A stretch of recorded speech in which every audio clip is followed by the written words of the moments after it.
July 4 is a holiday from work for most of us. But there are no days off in war. Throughout American history, Independence Day has been just another proverbial day at the office for our fighting forces.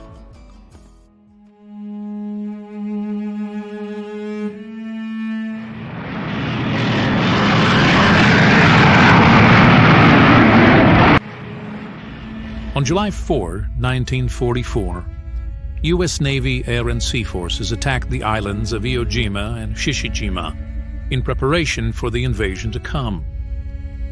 Seaman Dennis Latham on the destroyer USS Brown wrote, "This has been the most fireworks I have seen on the 4th of my life. These islands are very beautiful. At the ends of each big island there are huge volcanic mountains towering into the sky. It is a shame they are to be destroyed." Navy pilot Lieutenant Adolph Menson wrote of the engagement, "This was our toughest fight. We were outnumbered, and the Jap pilots and planes were the best we ever encountered. The Japs flew like something out of a circus, but the Hellcats were too much for them. While they were doing acrobatics, we were shooting." Lieutenant Menson was credited with 3 aerial victories that day and was awarded the Silver Star. Meanwhile, in Europe, 1,100 American guns fired a salute into German positions in Normandy as U.S. troops fought doggedly towards the French town of Saint-Lô. Lieutenant John Osland, a forward observer with the 29th Field Artillery Battalion, wrote his parents, "Dear folks, today, just to celebrate Independence Day, we loaded every gun, as did all battalions in the Army, and fired them simultaneously at 1200 hours." For some Americans, July 4th was like any other day at war. Hazardous. "I didn't even realize it was the 4th of July," Private Glenn Robinson said, manning a defensive position in Korea in 1951. "I was too busy ducking."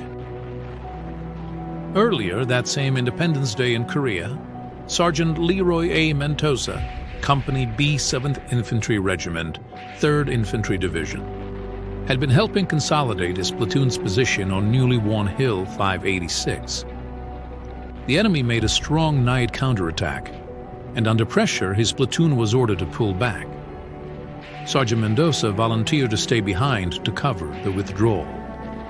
He held off the enemy as best he could with his rifle and hand grenades until his ammunition was exhausted. He then continued to fight with bayonet and rifle butt, taking out 37 enemy troops before falling mortally wounded. But his unit was able to regroup, and later that day, Hill 586 was solidly in American hands. 16 years later, in 1967, Marine Private First Class Melvin E. Newland, 2nd Battalion, 5th Marines, 1st Marine Division, was manning a perimeter machine gun position at Firebase Nong Son in Vietnam when Viet Cong guerrillas mounted a sudden mortar and infantry attack. Newland was seriously wounded, and 4 Marines with him were killed outright. Nevertheless, Melvin manned his weapon and beat back 2 assaults before being rendered unconscious from a grenade explosion and overrun. The VC took him for dead and moved on to assault other Marine positions. Newland regained consciousness and poured fire into the enemy rear, disrupting their attack and giving his fellow Marines time to organize a coordinated defense. The VC rushed Melvin 2 more times before he finally succumbed, but his fellow Marines held and staved off the enemy main force. Both Mendoza and Newland were awarded posthumous medals of honor for the heroic action on Independence Day.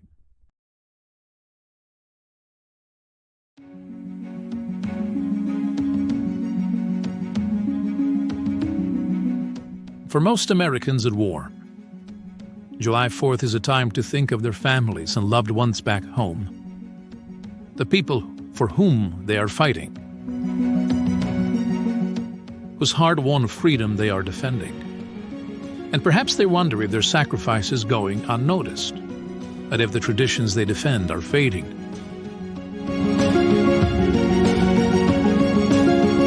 Russell Strope, an Army combat chaplain from Virginia, serving on the front lines on the savagely contested island of Biak, wrote on July 4, 1944.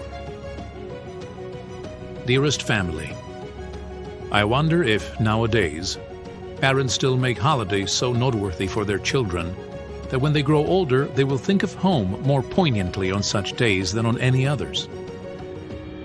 Out here the 4th is neither safe nor sane. Some men near me are playing cards with a set that has a cocker spaniel on the back, like our dog, General, and this makes me homesick. I can close my eyes and see all as he would be about this time of day, supper time, with General all eager for the meal to begin. Chaplain Strope survived the war, and when he returned home, General greeted him by running about, leaping and barking for half an hour. All across the world, at posts on land, on ships, in the air, from Iraq to the Philippines, Okinawa to Syria, in Europe and at home. Wherever Americans serve, they will celebrate Independence Day in ways great and small. For those most fortunate, it may be something very much like what they would enjoy at home, with hot dogs on the grill, softball in the afternoon, maybe fireworks at night.